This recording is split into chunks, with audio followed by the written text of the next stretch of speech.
guess we don't have the on-off buttons anymore, but that works. There's on all the time.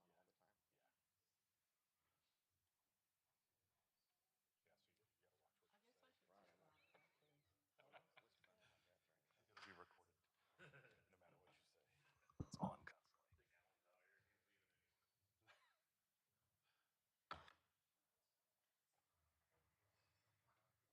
You need help?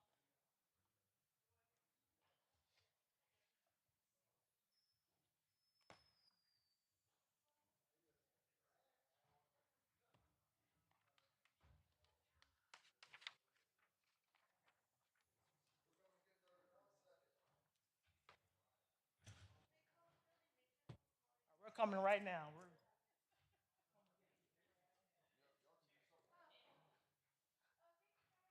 know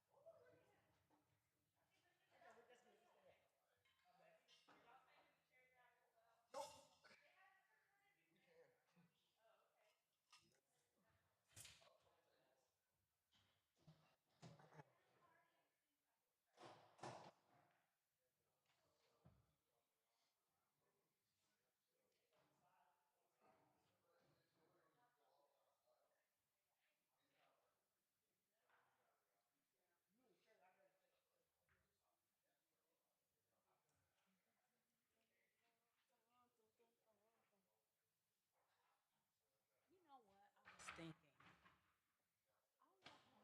What the hell you got on your thing? Oh, one of the Molly pen. How Just do I tell get it? Chris. I'm gonna tell him. He's got them. Okay. I got mine from Elizabeth. Okay. He's probably got a stash of them. I'm gonna go up there. He's probably hoarding them. Got them all in his pocket. Say he stop knows. hoarding. He knows he's got the power. He's just got them in his pocket, Hey, hanging on to. I'm going Yeah, up there as soon as we leave here. The trick is, be sure he gives you one of the gold ones, Okay. not one of the silver ones. Okay. I'm gonna text him right now. After the last minute, I'll tell you. No, we're just gonna have his feet. This is Rick.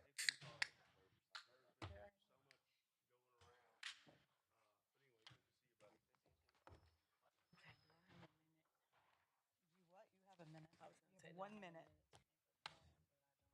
She said she was listening from the Salvation Army last night. 103 pages. So I'm gonna go up there. Well, why can't? Why were they full or something? I'm gonna go up there. So I can find it. Yeah, and then Yeah, because the Salvation. If she slept in. Something ain't clicking. So I'm gonna go find it. And you said she has kids. She has 2 boys. And guess who his birthday? ACH famous. Oh, interesting. Jerry.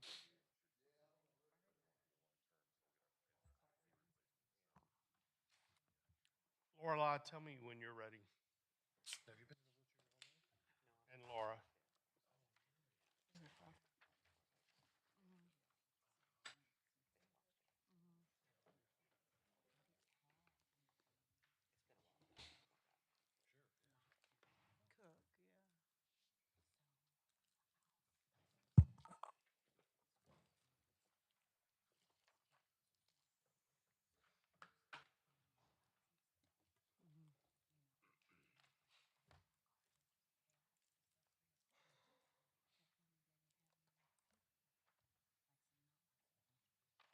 Mm-hmm. Ready to rock? Click it right here. There's some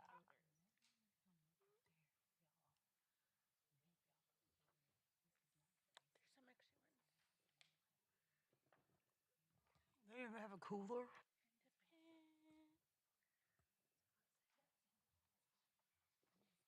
a pen. Ready to rock? Ready? Okay. All right. We have 2:02 p.m. and I'm going to call the February 9th, 2026 Historic and Cultural Landmarks Commission of Fort Worth to order, and we'll have the statement regarding the Texas Open Meetings Act. Thank you. Welcome to the February 9, 2026 Historic and Cultural Landmarks Commission. Our commission requires a quorum of 6 members to be present and available for voting.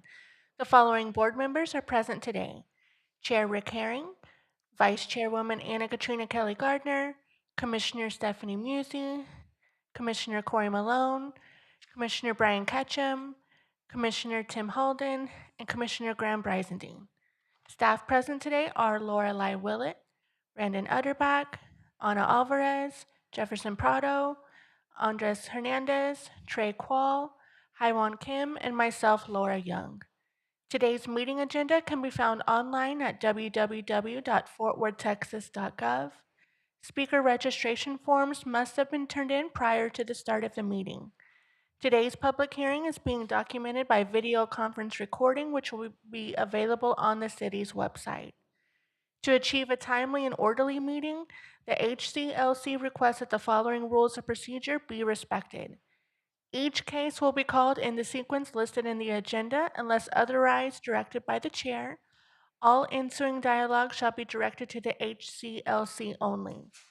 After each staff presentation, the applicant and other proponents will be given a total of 7 minutes to speak. Opposition may then speak for 7 minutes. Continuation beyond the speaker's allotted time will be subject to the chairman's sole discretion and approval. All other meeting procedures will adhere to HCLC adopted rules of procedures to the extent practicable. Following the official close of each case hearing, the HCLC will remain in open session to discuss and vote upon the item in question. During this time, no further public testimony or commentary will be allowed unless directed by the chair. A closed executive session may be held with respect to the posted agenda items to enable the HCLC to receive advice from legal staff. For additional information on any case on today's agenda, you may contact the Development Services Department by calling 817-392-8000. Thank you for your attention. And Chair Herring, will you please call the meeting to order? Thank you very much for that information. And yes, we will call the meeting to order. Do we have any announcements from staff? Just one. Happy Black History Month, Commissioners. Yes, thank you for that reminder. Are there any announcements from commissioners or anyone else? All right, thank you very much. Move on to the approval of the January minutes. If you've had a chance to look at those, do we have a motion? I'll make a motion. We have a motion. Do we have a second? I second the motion. Motion by Commissioner Ketchum and a second by Commissioner Vice Chair Kelly Gardner. Chair Herring, how do you vote? Yay. Vice Chair Kelly Gardner, how do you vote? Yay. Commissioner Musey? Yay. Commissioner Holden? Commissioner Brizendine? Commissioner Ketchum? Yay. And Commissioner Malone? Yay. Thank you. Motion passes 7-0. All right, thank you very much. Let's call the first case then. Your first case today is a resolution. This is a resolution to support the installation of a state historical marker at the future downtown library location at 512 West 4th Street. And I will read the resolution to you. Resolution number 2026-01, supporting the placement of the Fort Worth Poetry Society State Historical Marker at the city-owned property at 512 West 4th Street. Whereas the property at 512 West 4th Street is a city property located at Fort Worth Original Town Block 47, Lot 3, whereas the state historical marker was recommended for approval by the Texas Historical Commission in 2022. Whereas the Fort Worth Poetry Society is one of the oldest continuous literary organizations in Texas, established 1910 as the Rhymers and Composers Club. In 1922, the name of the organization was changed to the Fort Worth Poetry Society. Members met once a month from October to May and were required to bring 2 poems to share. The purpose, according to the Constitution and bylaws, was to serve as a medium of association for poets and as a clearinghouse through which poetry members may pass before being offered to a larger audience. And whereas the Historic and Cultural Landmarks Commission finds that the location of the state historical marker is appropriate, now therefore be it resolved by the Historic and Cultural Landmarks Commission that the Historic and Cultural Landmarks Commission supports the proposed location of the state historical marker for the Fort Worth Poetry Society located in the yard space facing 4th Street at 512 West 4th Street, Fort Worth, Texas. All right, thank you for that resolution and information. Commissioners, any discussion, or do we have a motion? And the motion would be to adopt the resolution, correct? Correct.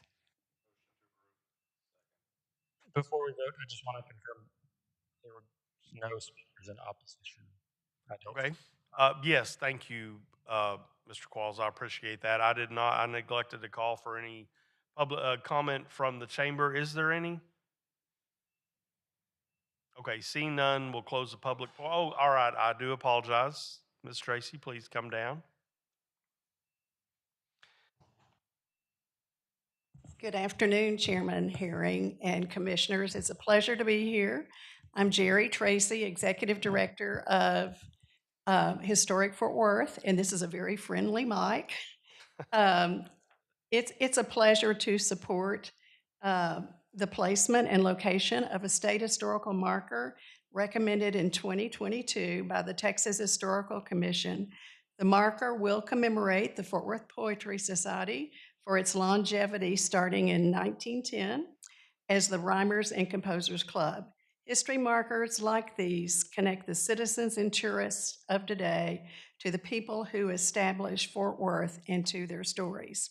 We appreciate that. Absolutely, and thank you for those comments. Again, my apologies for neglecting to call for public comments, but we appreciate those. Anyone else to speak on this matter? Seeing none, we'll close the public portion of the hearing, and commissioners, again, I will call for a motion. I believe we had a motion. All right, we have a motion by Commissioner Halden and a second by Commissioner Brizendine. Chair Herring, how do you vote? Yay. Vice Chair Kelly Gardner, Yay. Commissioner Musey, Yay. Commissioner Halden, Commissioner Brizendine, Commissioner Ketchum, Yay. and Commissioner Malone. Yay. Thank you. Motion passes 7-0. All right, thank you. Next case, please. Your next case is very similar to your last one. It is a resolution. This is a resolution to support the installation of a state historical marker at Veterans Memorial Park. I will read the second resolution to you. Resolution number 2026-02, supporting the placement of the Choctaw Code Talkers and World War I state historical marker in the city-owned Veterans Memorial Park at 4120 Camp Bowie Boulevard. Whereas the Veterans Memorial Park, 4120 Camp Bowie Boulevard, is located at Hammond FM sub of Hillcrest Block 22A Lot City Park. Whereas an undertold state historical marker was recommended for approval by the Texas Historical Commission in 2011. Whereas during World War I, the 36th Infantry Division included Choctaw Nation soldiers training at Fort Bowie. Allied officers realized their soldiers had a secret code likely unknown to the Germans, the Choctaw language. Choctaw soldiers transmitted messages in the Choctaw language between headquarters and the front lines. The Germans were never able to decipher Choctaw messages. The Choctaw Code Talkers were recognized by the Choctaw Medal of Valor by the Choctaw Nation of Oklahoma in 1986, the Knight of the National Order of Merit by the French government in 1989, the Lone Star Medal of Valor by the state of Texas in 2007, and the Code Talker Recognition Act by the U.S. government in 2008.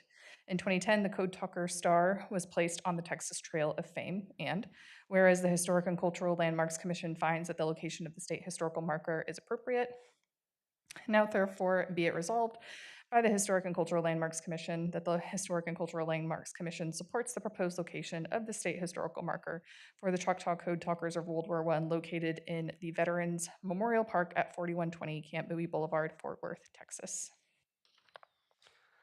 Okay, thank you for that information. I do have a question, but I'm going to wait till we hear from anyone in the audience that may want to speak on this case. Please come forward.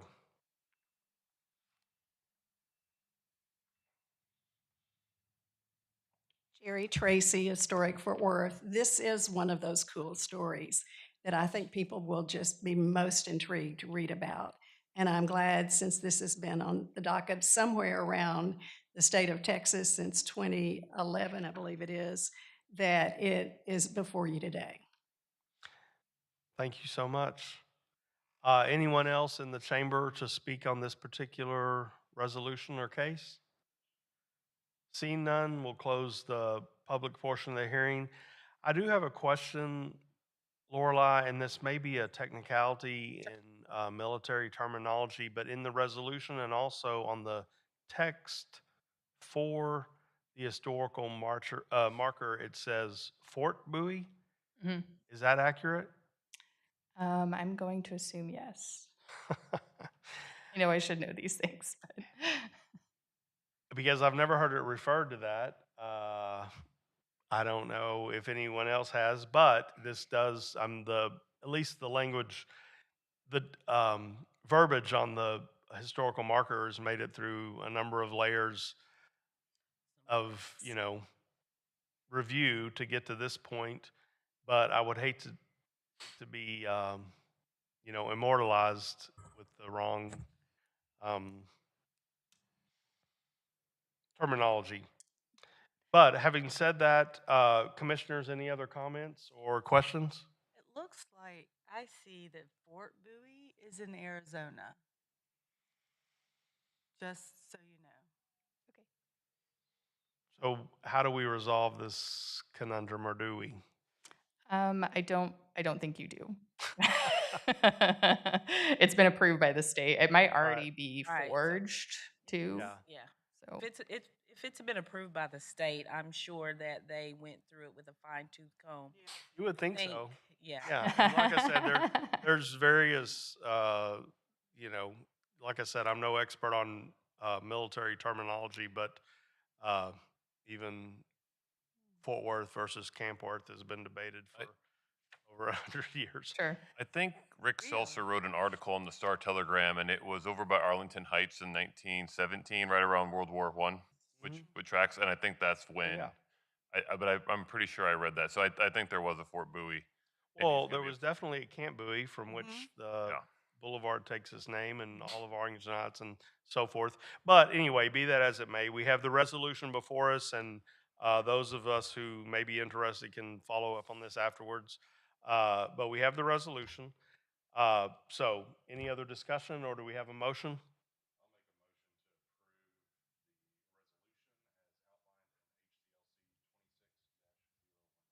Second.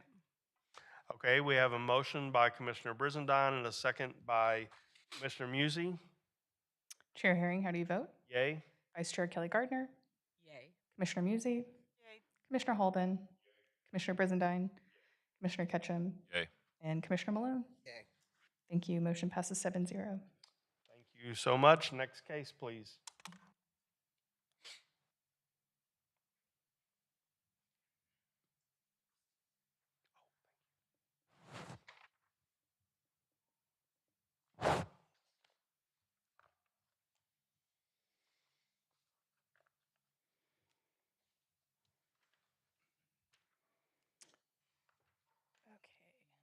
The next item before you is a designation case. This is HCLC-26-020.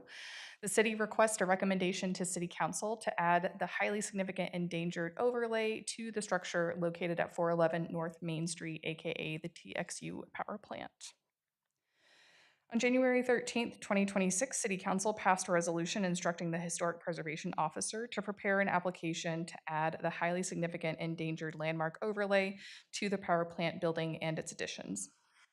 The former Fort Worth Power and Light Plant / Texas Electric Service Company, or TESCO, North Main Plant was initially constructed from 1911 through 1913 by the Cleveland Construction Company, being placed into service in late December 1912 before the plant was completed. Sympathetic additions were constructed in 1913 and 1922, accommodated the expanding needs of the plant and its customers. The large industrial building served as the primary source of electric power in Fort Worth, Texas for nearly 40 years. The Beaux-Arts-style power plant is situated in a very prominent location. It lies on the north side of the Trinity River at the confluence of the Clear and West Forks. The eastern boundary of the property is defined by North Main Street and the Paddock Viaduct, connecting downtown Fort Worth and North Fort Worth. Although many of the external components of the plant were demolished circa 2005, including the smokestacks, cooling towers, and related buildings, some foundations remain, giving a visual sense of their interdependence with the power plant building. The plant was enlarged in 1913 and again in 1922, each addition to the power plant building carefully replicated the Beaux-Arts style detailing of the original structures. These details included a banded concrete base replicating rustication, brick walls, large rounded arched window openings filled with the multiple light industrial steel windows, a stone cornice, and stone coins used to recreate a pilaster effect at the third level. The plant closed only once in its history in 1922 after the Trinity River flooded the building. Afterwards, the flood wall on the south side of the property was constructed. The plant closed for good in 2004 and has remained vacant. The structure meets 4 of 8 significance criteria. The subject property is distinctive in character, interest, and value, and it exemplifies the cultural, economic, social, ethnic, or historical heritage of the city of Fort Worth as an establishment that served the city of Fort Worth power needs for over 40 years and comprises an impressive site in the overall makeup of the area below the bluff. The structure is an important example of a particular architectural type or specimen or embodies elements of architectural design, detail, material, or craftsmanship that represent a significant architectural innovation in Fort Worth due to its iconic Beaux-Arts architectural style and as a lasting example of an early 20th century industrial complex which followed the City Beautiful movement that encouraged orderly grandeur in the construction of cities beginning in the late 1890s. The property has been identified with Joseph Randolph Nutt, of Cleveland, Ohio, who financed the power plant and consolidated electrical power across Fort Worth and significantly contributed to the development of the city of Fort Worth. The subject property shares a significant relationship to other building structures and the setting at the confluence of the west and Clear Forks of the Trinity River, including the Paddock Viaduct to the east and the Tarrant County Courthouse.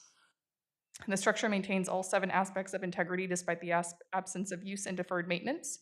Staff conducted a site visit in October of 2025 to review the condition of the property. The property is under threat of irretrievable loss and damage for several reasons. It has been vacant for almost 2 decades with minimal maintenance and financial investment, which has led to some damage like water intrusion, broken windows, and some cracking masonry. While the building appears structurally sound from a cursory exterior review, a thorough structural and conditions assessment should be conducted. The increased development pressures of the north side of Fort Worth and potential redevelopment of the surrounding areas like Panther Island and downtown also places the plant at risk for demolition for redevelopment purposes.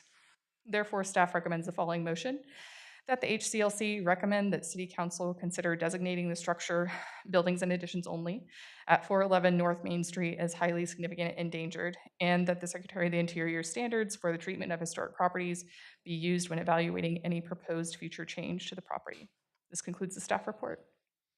All right, thank you very much for that information. Is there anyone in the chamber who would like to speak on this case? Please come forward. See one hand, maybe more. Thank you very much, Commissioner Herring. It's wonderful to be back. I can tell you that Historic Fort Worth has felt like a mother hen about this power plant. It started when the smokestacks were being demolished, and we contacted an expert in the Northeast and were willing to hire them and fly them here to put them back. And that was not popular, so we moved on, like we always happen to do in preservation. And then we started putting the power plant on our endangered list. And I think it's the power plant that deserves the greatest credit for helping citizens understand that it's a positive when a charity like Historic Fort Worth puts a most endangered category on a building, because people can now talk about it and think about it. It gives permission for that. In a way, a spinoff of that is the great way our city has been working with the leaders of Tarrant County College. Designation can be unparalleled in its positive connections to a building, but until you know that, you don't know that. And so we are thrilled to see this highly endangered application before the city here at Landmarks where it should be. Thank you all. Thank you very much, and thank you for the valiant efforts of Historic Fort Worth to bring this to the public's attention for many, many years. Anyone else in the chamber who would like to speak on this, please come forward. And give us your name and address for the record, please. Thank you, Chairman and Commissioners. I'm Pam Anglin. I'm the Chief Financial Officer at Tarrant County College. I live here in Fort Worth at 856 Legacy Oak Drive, 76102. Last fall, TCC advertised the TXU power plant building and the 8.07 acres on which it sits for sale through the RFP bid process.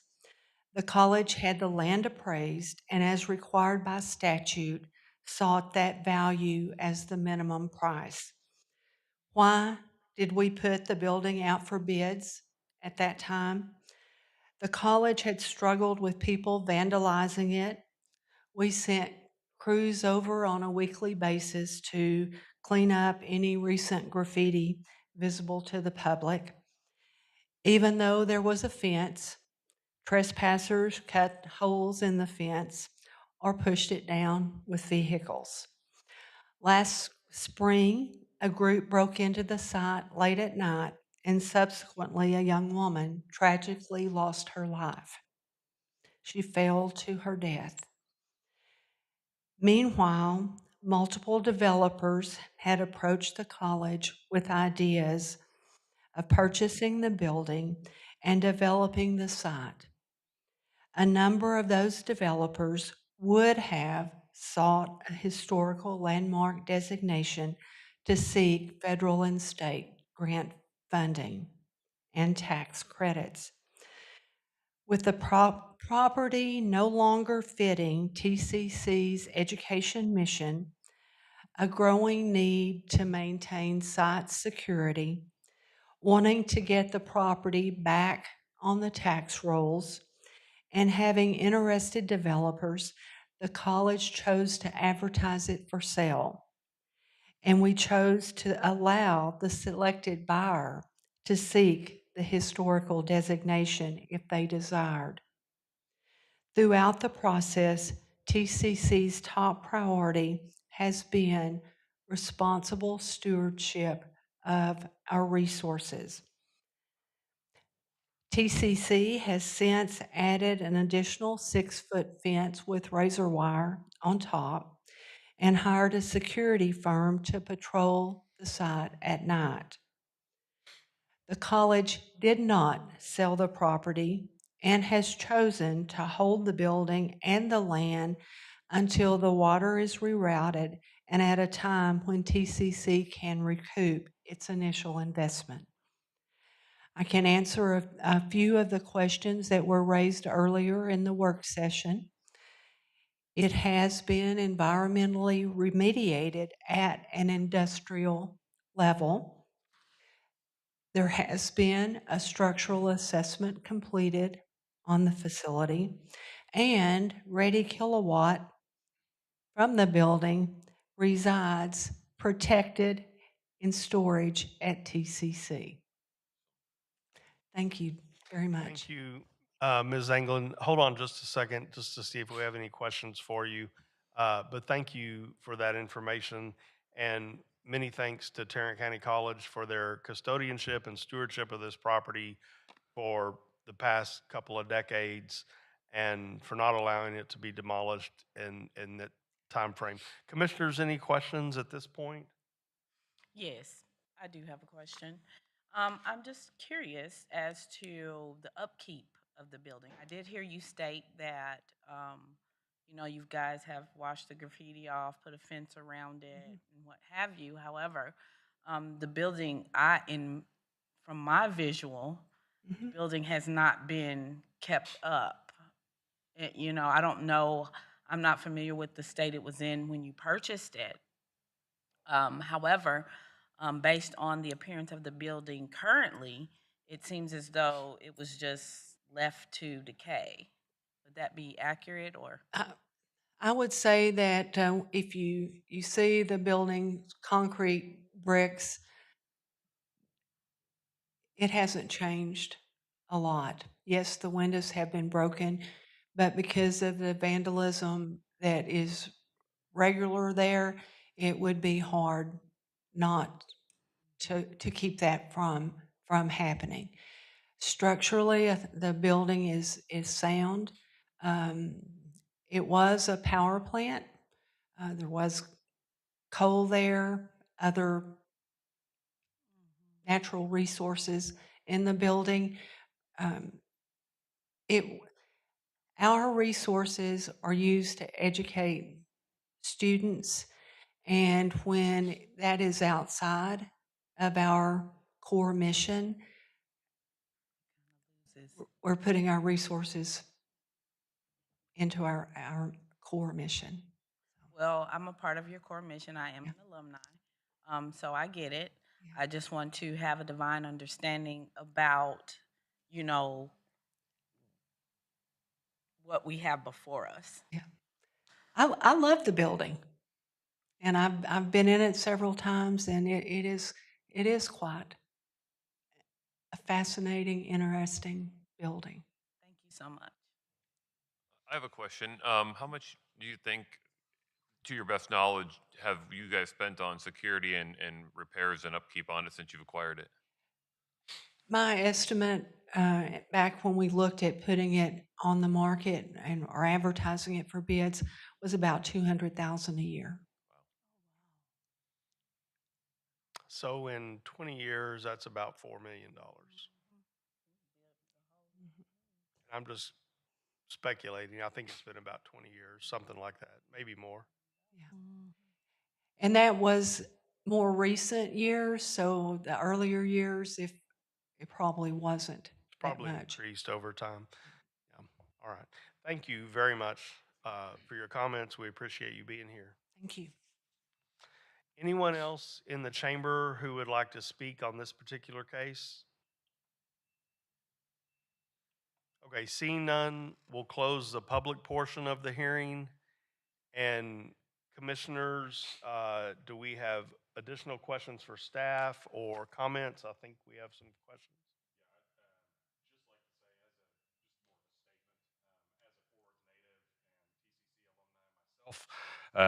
I would just like to personally thank TCC for allowing and engaging in the process of designating the TXU power plant with the HSE overlay. To me, this is an important step towards protecting a true Fort Worth landmark. So thank you. Absolutely. Thank you for that statement. Commissioners, other comments or questions for staff? Staff, do you have additional comments? I do not. Okay. Well, with that, we will open it to for a motion.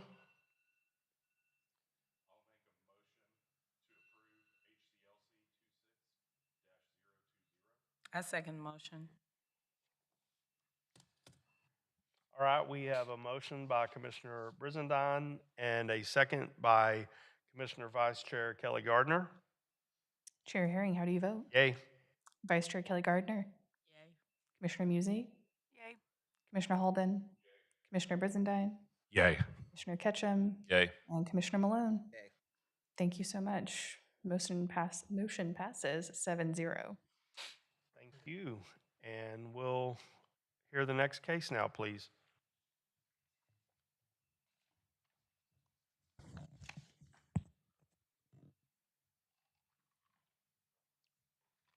Your next case is HCLC 26013 for 141 East Exchange Avenue.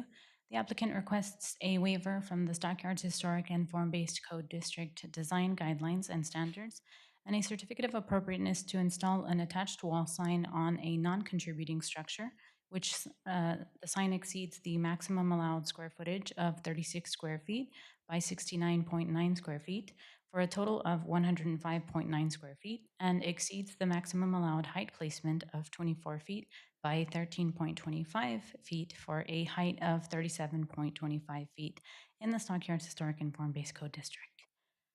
Bear with me as I read this staff report.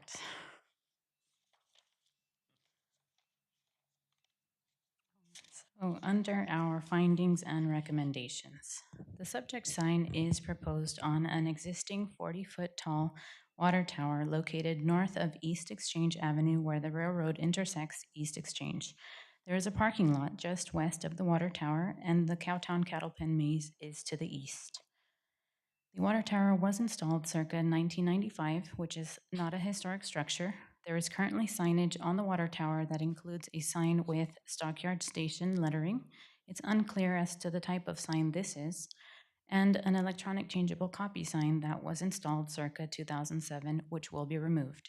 The applicant is seeking waivers to install a new wall sign on the water tower that exceeds the maximum allowed square footage and the maximum height allowed for wall signs. The Stockyards Historic District and Form-Based Code states that wall signs are allocated a combined sign area of 36 square feet or 1.5 square feet per linear foot of building facade, whichever is greater, if they face a street with a designated frontage included here in Figure 3. For the Division 1.4 District and Frontage Map, it is a pedestrian frontage. Therefore, properties along the street are allocated a combined sign area of 36 square feet or the 1.5 square feet per linear foot of building facade. The tower has a cylindrical shape, thus the horizontal measurement, the diameter, was used to calculate the allowable sign area in accordance with the city zoning ordinance. The water tower, which is 15 feet 6 inch wide, yields 23.25 square feet. This is less than the 36 square feet, so the larger value is applied as the maximum sign area. The proposed sign exceeds the allowable sign area by 69.9 square feet, measuring 135 inches tall and 113 inches wide, for a total of 105.9 square feet. The Stockyards Historic District and Form-Based Code also states that a wall sign must be placed no higher than 24 feet above the sidewalk, measured from the top of the sidewalk to the highest point of the sign. The height of the proposed sign is 37.25 feet, measured from the top of the sidewalk to the highest point, exceeding the maximum allowed by 13.25 feet. The sign consists of faux neon exposed LED lighting mounted on framed antique patina metal backer panels, displaying the Busch Light logo and a cowboy touching his hat. The illumination is created using red and blue faux neon LED flex material operating at 24 volts, powered by remotely mounted 24-volt power supplies housed behind the wall in UL-listed enclosures with disconnect switches and lock-off plates. The backer panels are fabricated from 0.125-inch aluminum, seamed horizontally, and finished with an antique patina. These panels are supported by a welded 2-inch by 2-inch square tube frame, painted brown or finished with a matching patina. The sign will be installed using through-bolted aluminum angle clips. Busch Light is proposing to lease the water tower for signage.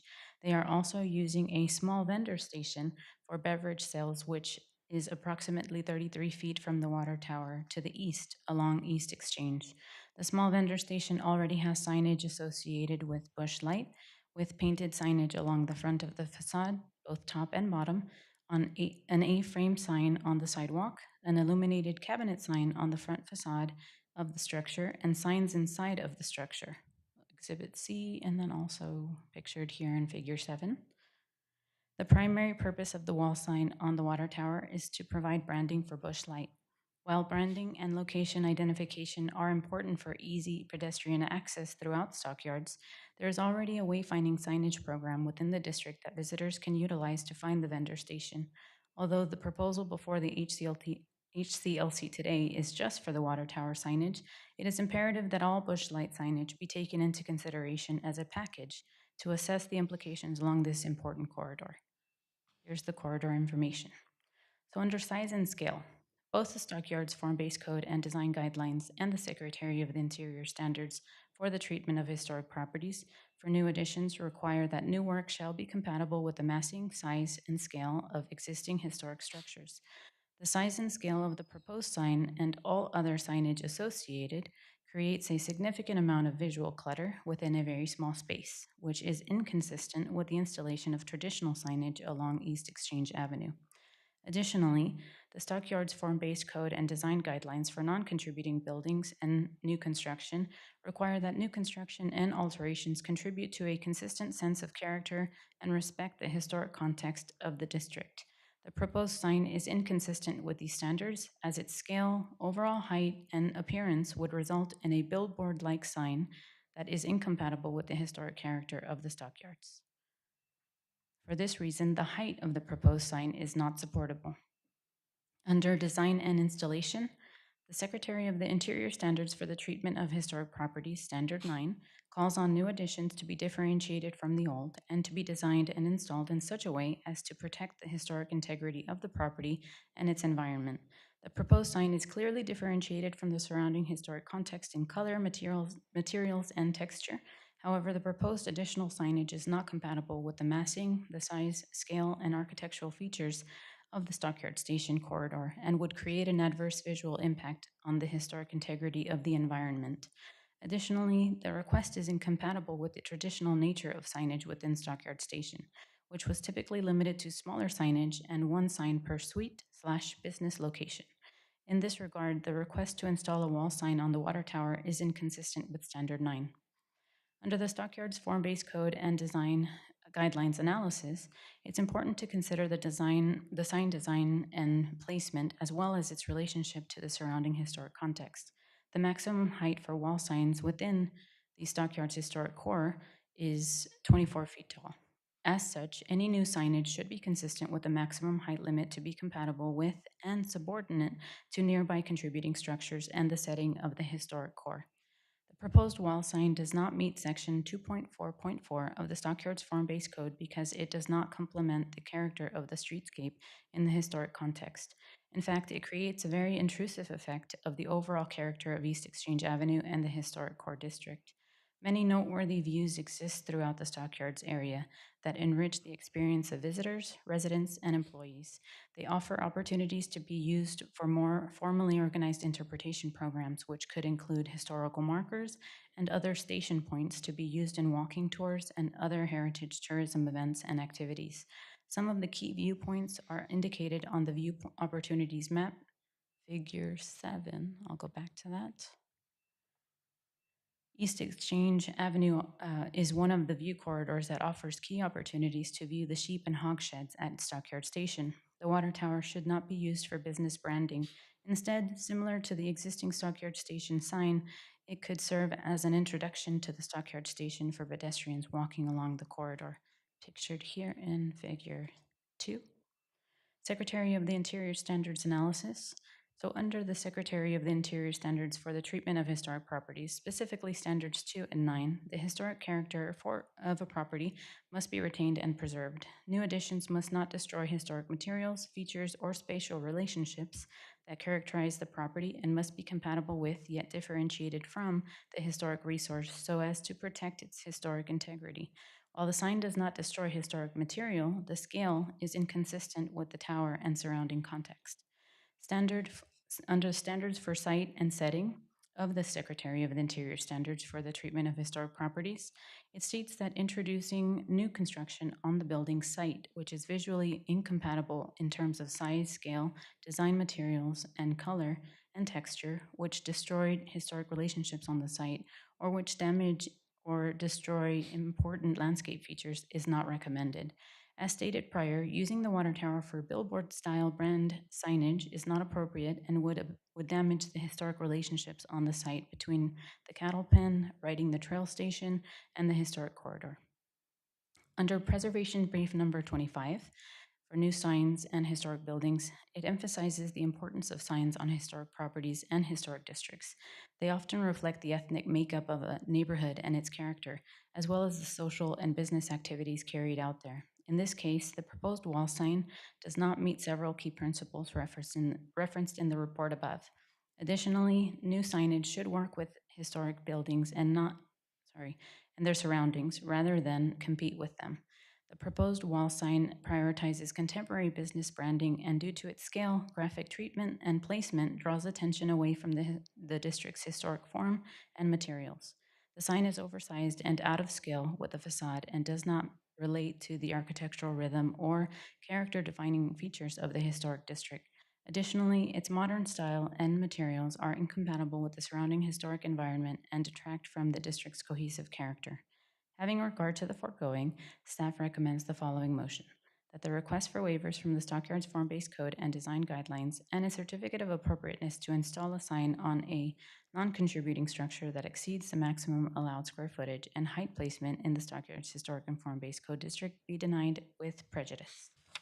Just some of the rest of the pictures here. Site photos taken, the renderings, and a site map provided with sign details, the renderings side by side, and additional photos of the site. This concludes the staff report. Okay, thank you, Anna, very much for the report and the visuals. They help with that, and we owe you a bush light after this. Is there anyone in the chamber who would like to speak to this case? Please come forward, sir, and give us your name and address for the record, and we'll be happy to hear from you. Hello, I'm Michael Gary with Giant Sign, 11226 Abels Lane, Dallas, Texas, 75229. Okay, if you'll share any information you would like to, we'd like to Sure. hear it. I'm representing the sign company that was hired by, as a sub for another sign company elsewhere, who represents Outfront Media, who is the original client, I guess, with Busch Light beer, who was trying to put this together. During the work session below, I heard the commission speaking about whether or not the Stockyards Heritage Development Company corporation has provided any of their feedback or if they're supporting this. And I don't know if anybody is here with that group, but I was told that both Dina Newell, who's the VP of Marketing Operations and Tourism, and Paul Payne, the president, were behind this effort to get this done. So I just wanted to throw that in there because I didn't know if anybody was able to speak on their behalf. And then the other thing I was going to talk about was we're willing to work in terms of color and materials. That's obviously all we can work with that in terms of trying to make that a little more in line. But understand that there's standards here. Then I thank the staff and the commission for their time on this issue. Okay, thank you. We may have some questions for you, and I do have one. You're representing the sign company. Correct. And I understand there's probably a lot of levels between you and the actual developer and so forth. However, regarding the existing LED sign, do you have any information on that? Do you have a contract for its operation or anything? No, we don't have any historic relationships with that. I do know it's currently in a non-working situation. It hasn't worked, I believe, for a little while, at least as long as we've been looking at it for the last several months. Okay, thank you.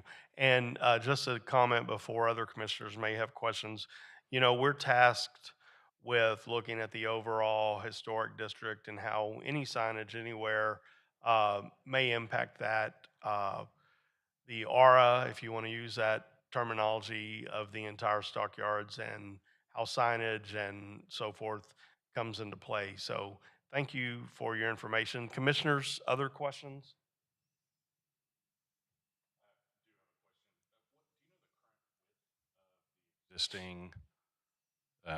The existing sign that's up there, the electronic. I don't have that information. It's pretty wide. I think it's definitely wider than what's being proposed. Height-wise, it's not as tall, but definitely on the width, it's wider. Okay, and then what's being proposed, I saw there's a cross-section view in what was submitted.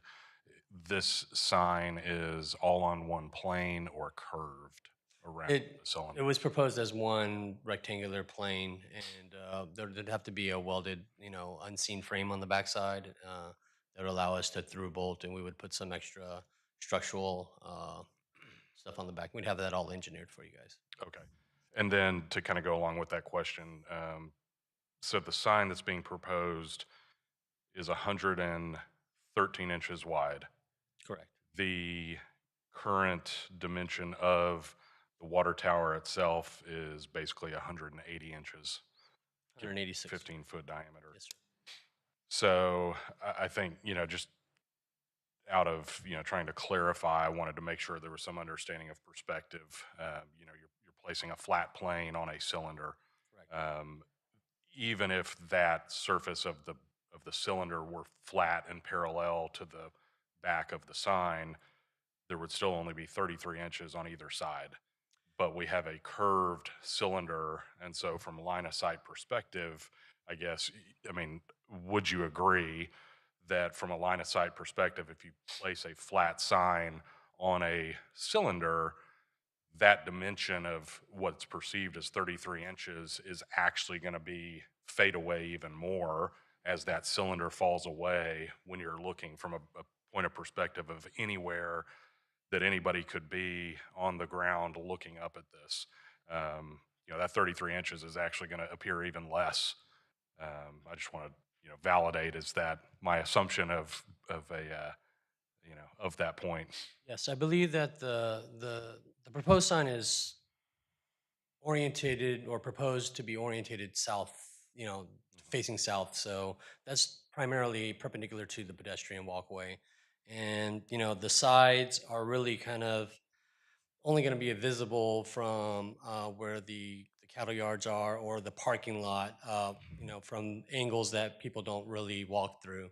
Right. So, Well, but there would be some structure. my concern is that from a standpoint of the point of view, we're talking about inches and we're talking about dimensions on, essentially approving a sign based on size that's already excessive based on just standards currently. But it's going to appear even more so based on your statement that if you're standing on the pedestrian walkway on Exchange, either immediately adjacent on that side of the street or across the street, your line of sight perspective from that close of a distance, the water tower itself is going to almost disappear. It's going to appear to float as a sign. Now, if this were pointed one way or another down Exchange, you would have a much further line of sight, and you might actually see those sides of the cylinder of the water tower. But the problem that I see is that essentially it feels to me like it's going to hide the water tower.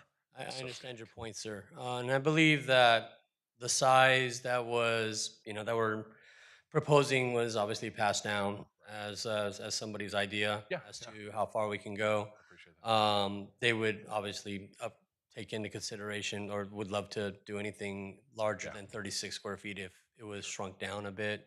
If the commission thought that maybe another size was better than 36, but still larger than allowed. Okay, thank you. Sir. All right, commissioners, other questions for the applicant or representative? All right, thank you very much, sir. No samples? Never mind. Okay, are there others in the chamber? Yes, please come forward, Ms. Hunter, and give us your name for the record.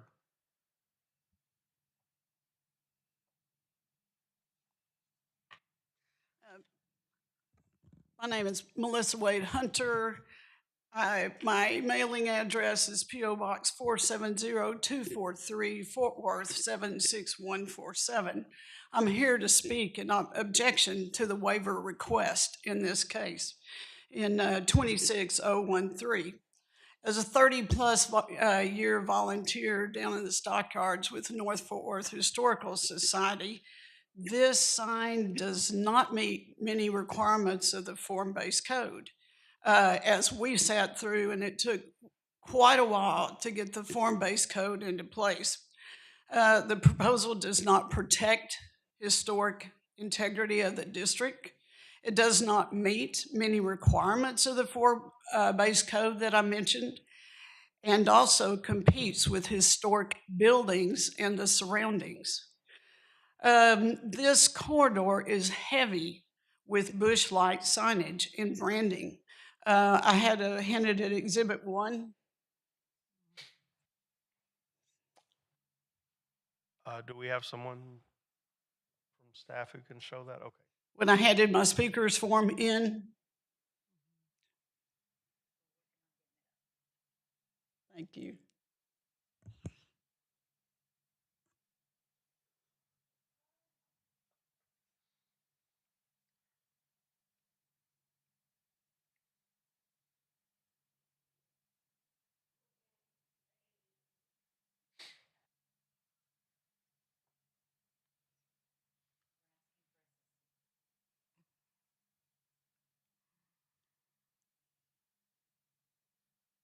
Sorry.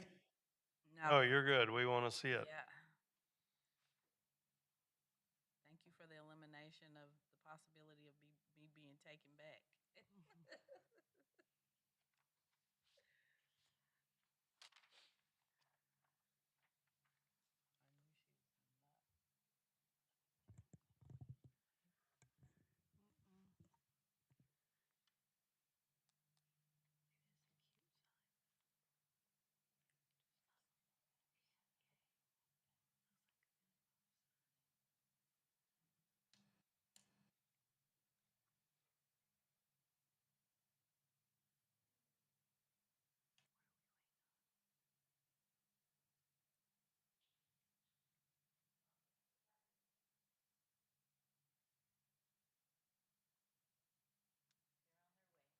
Okay. Thank you. Well, technology is great when it works. So we'll be patient.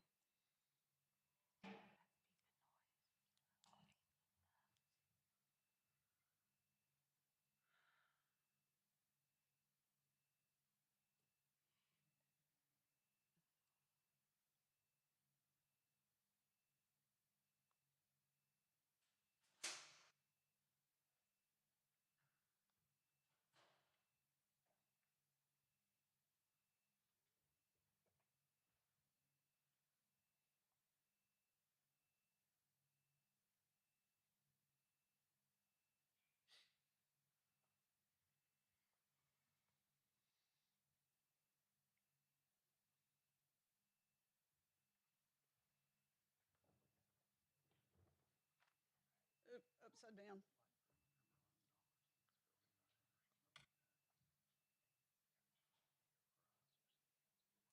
I was saying that this corridor, this main corridor on Exchange Boulevard, East Exchange Avenue, excuse me, is heavy with bush light signage and branding. This is it. I put this in as Exhibit 1. These are banners hanging off of light poles just 1 block west. The bottom 2 signs and the top 2 photos are signs that are adjacent to the street that are in front of buildings. So it's just all over for bush light. So all over the area. So I ask that this request be denied with prejudice. Thank you. Thank you. Thank you very much for that information, for those visuals. It was worth the wait. Commissioners, or excuse me, is there anyone else in the audience? Please come forward, Ms. Tracy.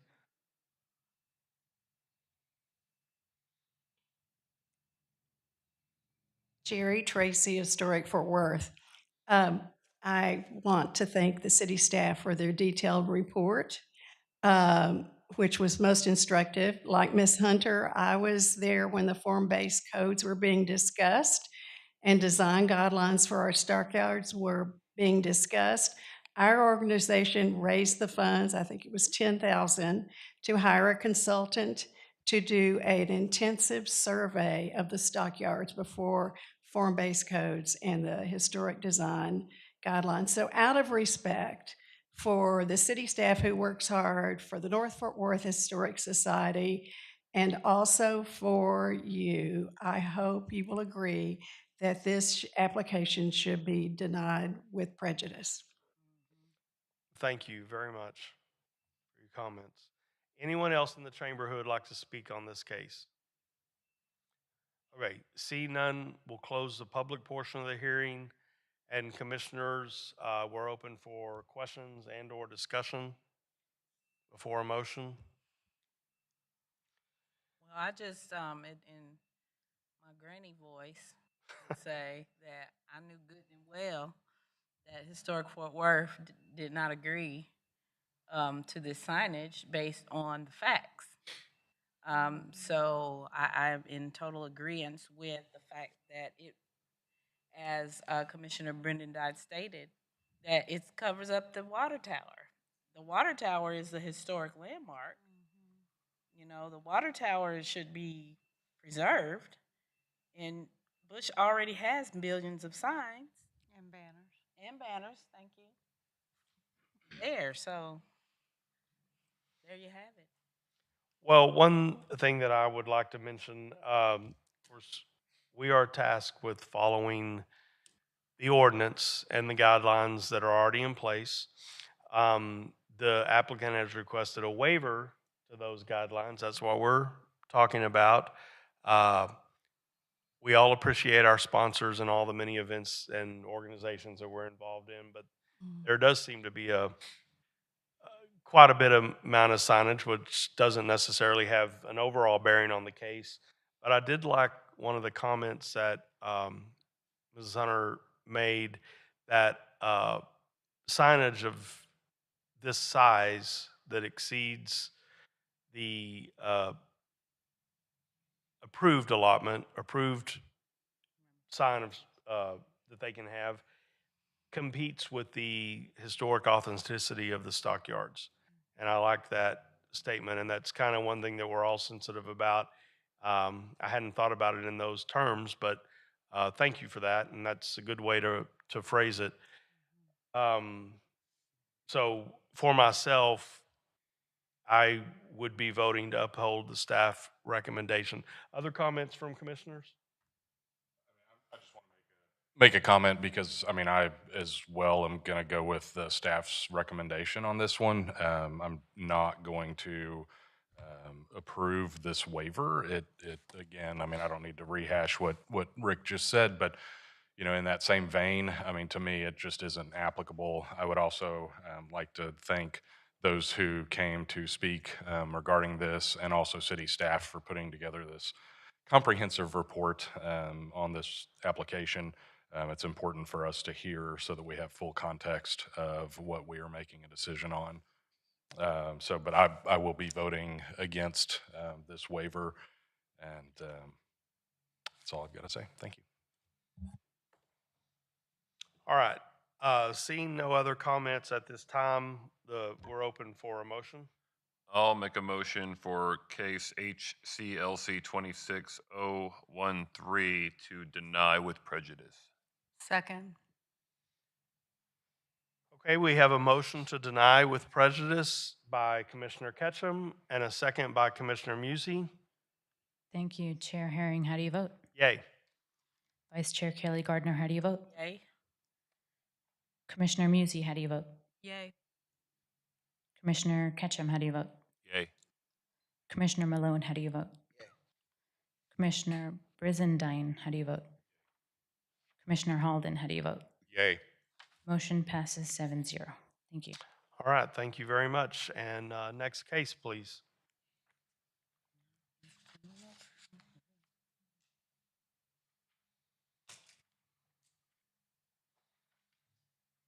Mr. J, come on up. All right, now we got the new constructions, new cases.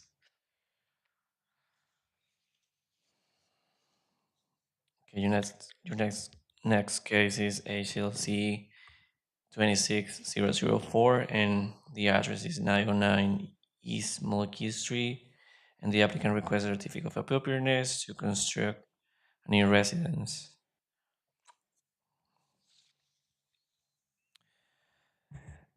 The property is the only vacant lot located on the north side of the block between Mulkey Street and New York Avenue, and in overall, the proposed one-story residence is appropriate for the historic Morningside district, as its placement, massing, orientation, and proportions align with the existing context. To ensure compatibility with the traditional character of the block and compliance with the guidelines and standards, the following revisions are required. A front porch with a minimum depth of 6 feet, a two-step elevation on the front porch, and also 8 by 8 inches columns, modifications on the front door to a solid of minimal tradition style, inclusion of additional single-pair windows on the front-facing portions of both left and right elevations, and submission of a dimensional contextual site plan. In addition, the applicant shall provide complete information regarding the driveway materials and total paving area. Having regard to the foregoing, staff recommend the following motion. That the request for a certificate of appropriateness to construct a new residence at 909 East Mulkey Street be approved, subject to the following conditions. Number one, that the front porch have a minimum depth of 6 feet, including a two-step elevation, and utilize 8 by 8 inches columns with a design that reflects the traditional and architectural character of the block face. Second, that the proposed front door be modified to a solid minimal tradition style door compatible with the historic context. The additional single or pair one-on-one windows be provided on the front facing portions of both the left and right elevations, and that all pair windows include a 4-inch mullion. That the siding reveal be specific as 6 inches.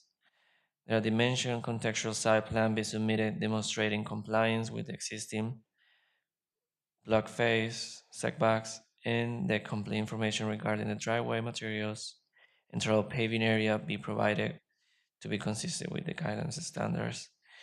And for the lastly, that any adjustment made by the drawings be submitted to the Development Services Department prior to the issuance of a certificate of appropriateness. To conclude staff report.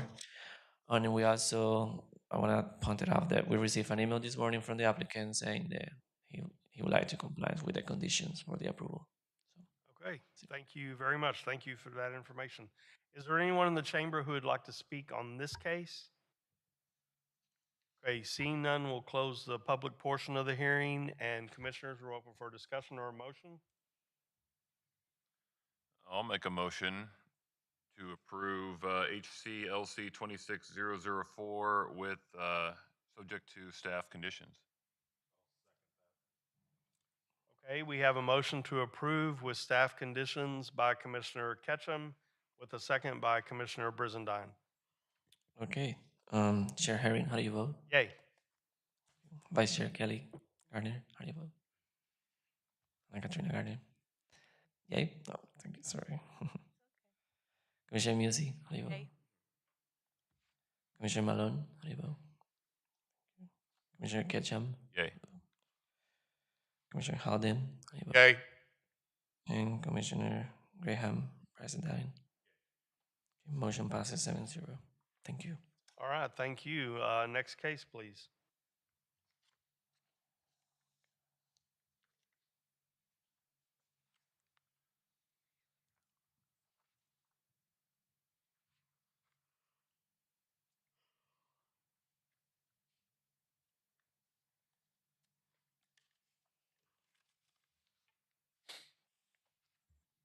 All right, your last case, 1227 Verbena Street, HCLC 26-007.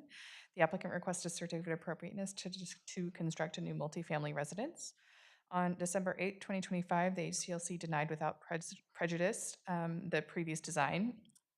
While the design has improved, the current design, consisting of 3 dwelling units and the elongated massing, unconventional form, architectural style, facade, and features are inconsistent with the context of the historic district. The overall form is complex with several roof lines, and the massing and scale are larger than the properties along the block that results in a negative and overwhelming impact on the streetscape. Having regard to the foregoing, staff recommends the following: that the request for a COA to construct a new residence at 1227 Verbena be denied without prejudice, so that the applicant can continue to address the following issues with the proposed design: that the building's design, especially the roof form and massing, be modified to be compatible with traditional architectural style along the streetscape; the rear driveway be modified to comply with the transportation code; and that the specifications and details of exterior materials be provided. Since this was posted, the applicant did clarify that they were fine with doing tandem parking in the back, so a driveway from the side street and then having kind of stacked parking there. They did provide the exterior materials provided, and I believe they're also here to speak. And we did receive 1 letter of opposition to this plan that's in your packet. That concludes the staff report. Okay, question real quick. On the letter of opposition, was it from a neighbor, an individual? I believe, yes, it looks like a neighbor. Okay, all right, thank you. All right, is there anyone in the chamber who would like to speak on this case? If so, please come forward and just give us your name and address for the record and share any information you would like to. Yes, my name is Miguel Vargas, and me and my brother, as we were here last time, we made all the changes that you guys asked. I know they're still saying it's out of portion, which that's why we have those three pictures there where you guys can see the existing buildings. One is right behind it, the other one is around the corner, I believe so. Those buildings are only a single-story home. Ours is supposed to be a duplex where it will provide 3 units. And the height of those existing buildings is 28 feet, I think, somewhere around. Ours is 30, so it's off by 2. Obviously, it's a little bigger. Why? Because we try to fit in 3 houses. This is their houses. They're not little tiny homes. They're around 1,400 square feet homes, which it'll fit 3 bedrooms and their kitchen and bedrooms. So I don't see who or how they're saying it's oversized, and if they can provide me what will be the perfect size for you guys to be. Because last time it was the same. I spent money on doing the plans. I spent money on the architect. Last time it was a completely different picture. We changed the roof lines that you asked, and we changed the windows. Like I previously said, I did our house already. I have probably like 4 lots that I've been, no, 3 lots that I've been buying. Me and my brother we're not trying to buy and sell. We're trying to make this neighborhood a little better. I kept my other house, and I'm just trying to provide more living for hospital. Close to the hospital, as you see, is one street over Rosedale, which has multifamily, has businesses. It's not in the middle of the neighborhood, and it's allowed for us to build a duplex there. And I'm willing to work with you guys. I made most of the changes that you asked me to do. We have been in communication with them, and as you see the building in the back, you guys have a lot of pictures, a lot of renderings, so you guys can see clearly what I'm talking about. We try to make this as clear as we can, and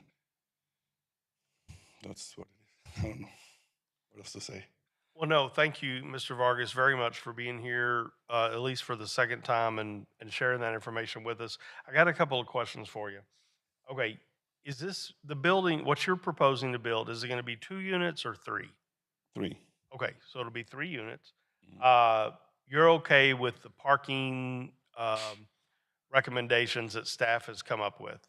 Is that what I just heard a moment ago? Yes, they have proposed to us to do in the back, in the alley, to pave the alley. So we would have to do that. Is that's the cost? We're willing to do it. And the issue that staff is having, and I think that we're having getting our minds around, is what you're proposing to build kind of towers over everything else on that street. Now, is the building behind you? You said it was are you talking when you said the building near The house behind it. the one behind you is 28 feet high? Yeah, those. You're proposing 30 feet. Okay. Which does have obviously some bearing on probably all of our decision making. We can see the pictures. Yeah, there. Is that one on Pulaski the one behind you? And it's okay if you don't know offhand, but there is a big building that's behind you. Yes, it is. I'm not sure if it's that one, but Yeah, it's fine. It's okay. All right, but on Verbena, on your street, they're all 1-story structures as far as you're aware. my neighbor right next door is one-story structure. Okay. One-story structure. The other is the street. It's a corner lot. In the front, there's 2 empty lots, which they're hence into Rosedale. And on the other corner, or the opposite corner, it's an empty lot too, I believe. Okay. So And we do have pictures of the streetscape, so that's fine. Don't worry about it. I was just asking. Okay, that's all that I had. Commissioners, other questions for Mr. Vargas at this time? Okay, not seeing any. Thank you very much for being here. We may call you back up, but thanks at this time. Appreciate it.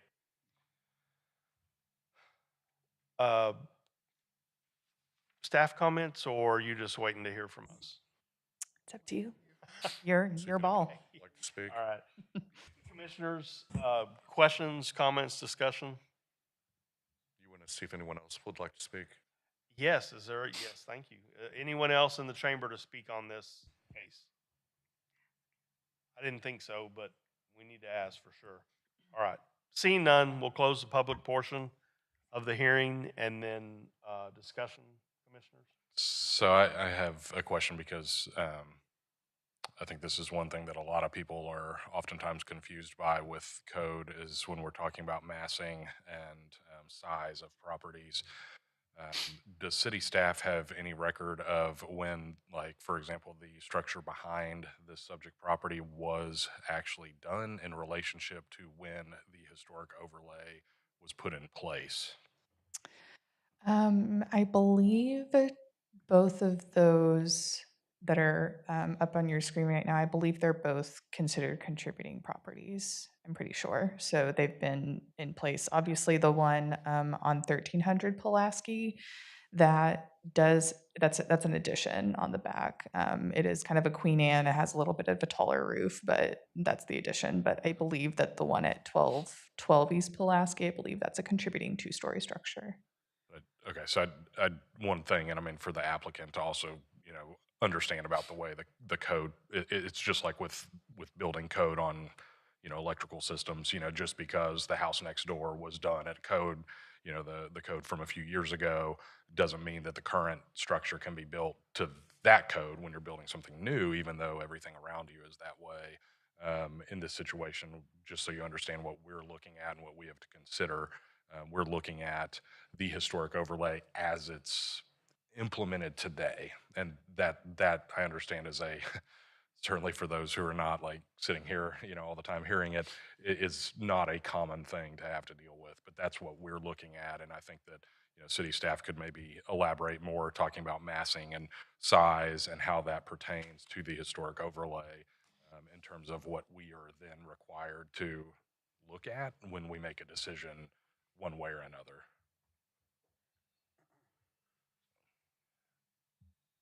Yeah, thank you.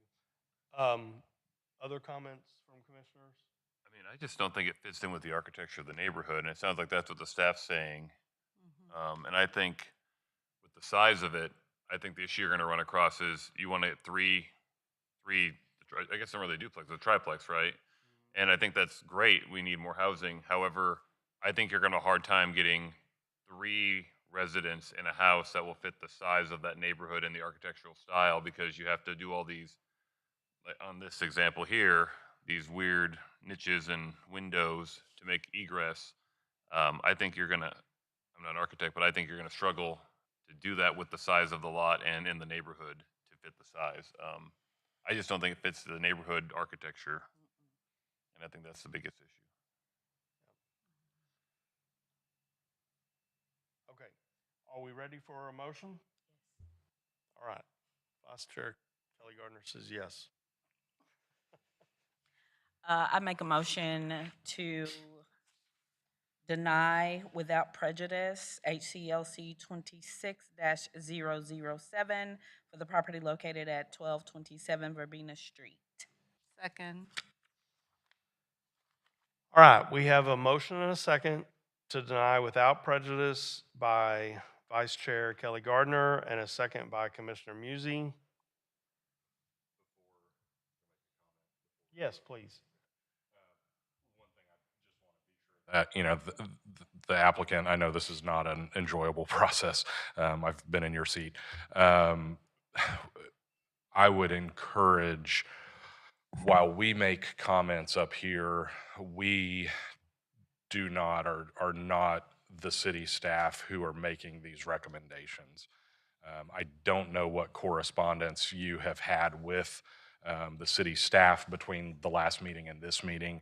Um, and again, speaking from experience, being in your seat, the best thing that can be done between now and the next meeting, which is probably the way this is going to go, please don't necessarily take our comments as what you need to do.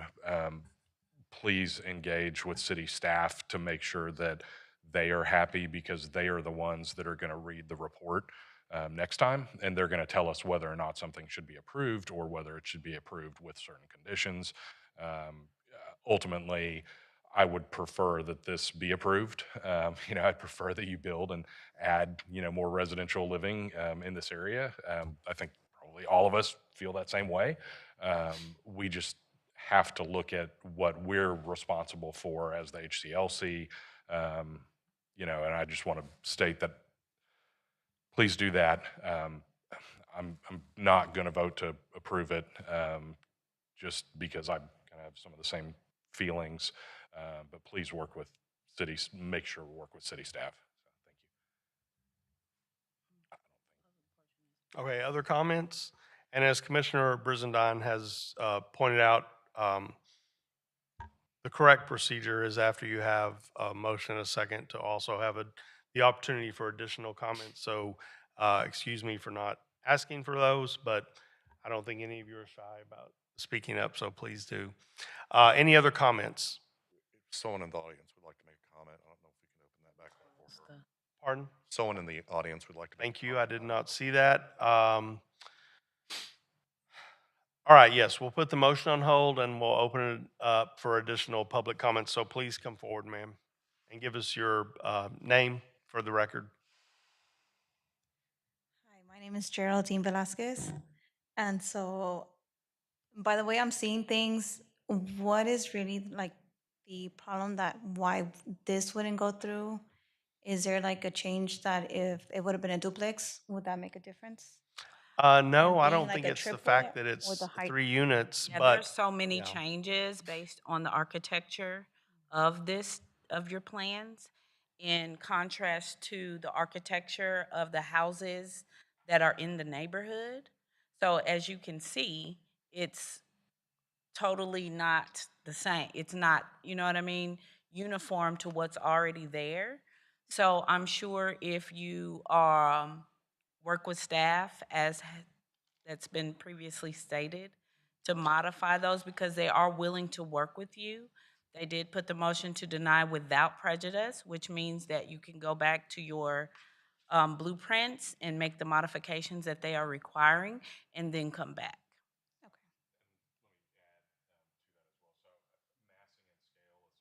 We, city staff, made comment towards. It's something that's considered.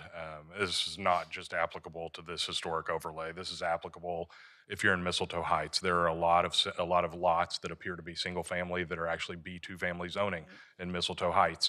Most of the homes that are on those lots are single family homes that are 1 story, 1,500 square feet. The way that the city historic over, and I mean, it's, I get it. The way that the overlay is written, we have to consider the massing and scale as compared to the majority of the other properties that are there with it. It's just like in Mistletoe Heights, you're pretty much, even though residential building would allow you to build a 35-foot tall structure. So is it pretty much like the height that the problem It's is? the massing and scale, I would say, as well as, there's comments to some of the design as well. And I think that's where, there is some back and forth. I mean, I for clarity, I built a house in a historic neighborhood. I went back and forth with not this current city staff, but with other city staff to get a COA, just like this process. It's back and forth. And I mean, ultimately, so what we need is the city staff's blessing, so that, and so that's why I would say our comments are what they are. Ultimately, the city staff comments are what carry more weight in this situation. Because I in didn't terms of come us for this making a case, decision. but by the way I'm looking at it, I'm like, okay, so if let's just say if it would have been a duplex, and it could have been, instead of you know saying that it was like a 3 a 3-unit property, if it would have stated as a 2-unit, but with more bedrooms, would I that think that would have the problem is the volume. Yeah, I made the comment about the duplex, and what I meant by that, I think you're gonna have a hard time fitting enough room for 3 people. It scales too big. Now, if you can do it, great, but I think, me thinking, it's not gonna match what the city wants unless you can get smaller, and if you make it smaller, I don't think you can fit 3 units in there. Maybe, you can, I understand. wrong, What but you're I saying. just think at the scale, like he's talking about. As an example, in Mistletoe Heights, one of the things that's commonly done is people try to add a second floor to an existing single-family home that's, say, 1,600 square feet. In nearly all instances in the neighborhood, when somebody comes to try to get an approval of a second floor addition, that second floor addition is typically, 'cause most of the homes are craftsman, that second floor addition is typically the front face of the addition is not at the front building line of the first floor. It's typically stepped back because it creates a different massing appearance and feel. It's, it's like taking a single family home versus a downtown high rise. You have a different massing scale. I understand this is certainly a much more condensed version of that, but that's why I would just say that I agree with the comment that the volume is probably going to be where there's difficulty. But I would say that, again, I think my, kind of nexus of all of this is city staff ultimately, has some good input and some good comments and some, great ideas on ways to potentially, probably, make this work as best as possible. I would encourage, talking to them so that you can, have them in their report say that they recommend approval for X, Y, and Z, whatever reasons. So our comments are our comments, but our comments are not the city's professional comments that's coming from their side. So. I understand. Okay. Well, Okay, that was thank my you, comment. Ms. Velasquez. you. But I think you understand where we're coming Yes. from. It's too big. No, I It's understand. kind of the overall perspective, whether it's a duplex, triplex, fourplex, whatever. Okay, thank you very much. We're going to close the public portion. We have a motion and a second on the floor. Thank you, Commissioner. We have a motion to deny without prejudice. Thank you. Chair Herring, how do you vote? Yay. Vice Chair Kelly Gardner? Yay. Commissioner Musey? Yay. Commissioner Halden? Yay. Commissioner Brizendine? Yay. Commissioner Ketchum? Yay. And Commissioner Malone? Thank you. Motion passes to deny without prejudice. Thank you, staff and commissioners. We are adjourned. Thank you. Thank you.